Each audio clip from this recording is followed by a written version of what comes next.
Over a decade ago, famed developer Hideo Kojima was responsible for the creation of a little-known franchise called Zone of the Enders.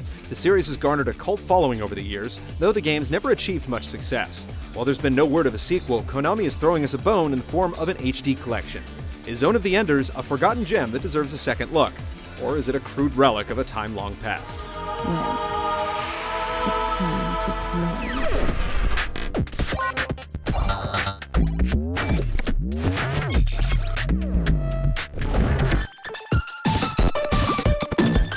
The first Zone of the Enders takes place over 100 years from now, when humanity has expanded into space by establishing settlements on nearby planets. The discovery of an energy source called Metatron has set off a power struggle between several factions, and a young boy named Leo is caught in the middle of the conflict. He's forced to take control of a powerful mechanical suit called Jehudi, which apparently has the power to end the war that's ravaging mankind. The sequel takes place a few years after Leo's adventures, with a man named Dingo inadvertently coming across Jehudi during an attack by those hoping to claim the mech for their own. Dingo is unwillingly forced to pilot Jehudi in order to save his hide, and in the aftermath of the attack, he sets off to avenge his fallen comrades. It soon becomes clear there's much more at stake, and Dingo takes it upon himself to use Jehudi to bring an end to the destruction brought forth by the true culprits, an organization named Barum. If you're at all familiar with the Metal Gear narrative style, then you know what to expect from Zone of the Enders. Long, drawn-out bouts of dialogue and flashy cinematics that border on the ridiculous. The first game up and ends unexpectedly right as things are opening up, and it's jarring to say the least, but the plot wasn't that engrossing to begin with. The sequel, on the other hand, expands on the events of the original, bringing the world and its characters into clearer focus. Though it's a huge improvement, it ultimately suffers from a convoluted plot with sketchy writing, excessive exposition, and cardboard characters. You're doing very well. Shut up! How did you feel when you killed them? Shut up! Shut up!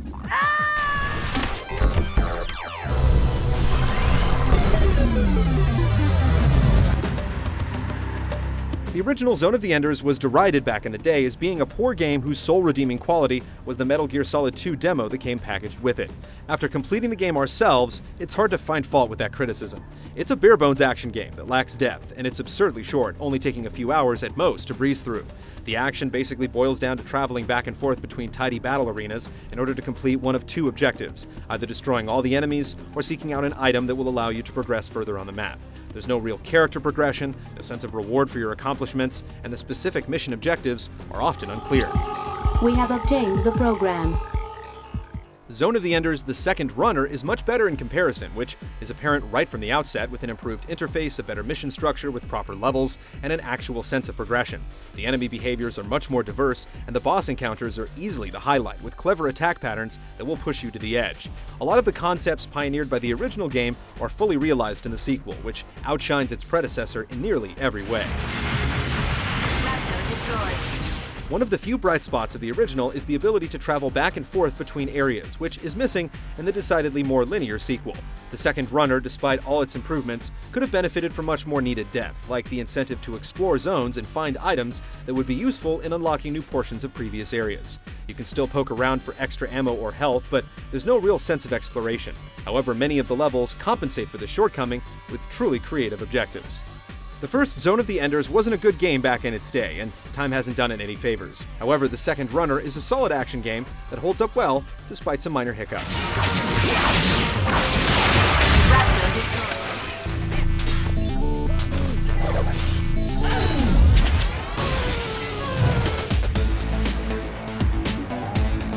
The Zone of the Enders games feature action that moves at a breakneck speed, and it's unlike anything else. The combat system might look simple on the surface, but there are several nuances to the mechanics that offer plenty of depth. The first game doesn't get a chance to tap into the system though, so encounters with your average enemy aren't very exciting.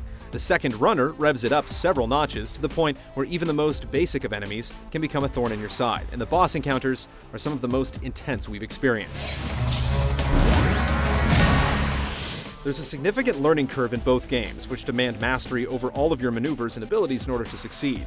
You engage enemies easily enough, simply move into range and lock onto them, but the speed of combat can make battles disorienting at times. The combat system is at its best when you encounter opponents in smaller numbers, but it begins to fall apart when the on-screen enemy count swells up. That's when the lock-on system works against you, leaving you at its mercy as you try to toggle between targets.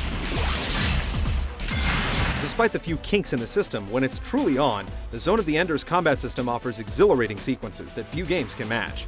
Dodging and strafing around your opponents, blocking attacks at just the right moment, and using a wide variety of attacks feels consistently satisfying.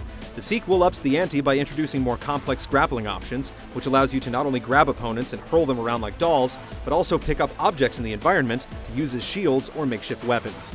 This allows you to get creative and tackle situations in a variety of ways, keeping things interesting from start to finish.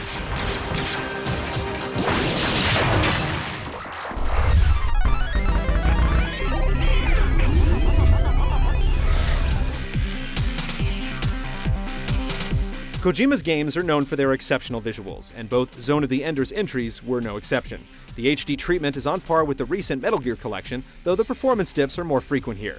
The voice work hasn't aged all that gracefully, but the soundtrack is still superb, with its unique fusion of orchestral arrangements and techno beats. Raptor destroyed. Enemy destroyed.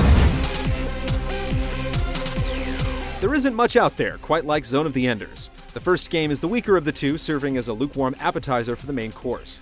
The second runner, though, with all its refinements and polished battle system, is certainly worth the price of admission. If you're looking for an experience that successfully captures the intensity of classic games in a manner seldom explored, lock your sights on this HD collection. What's wrong? Is facing up to Anubis too tough for you?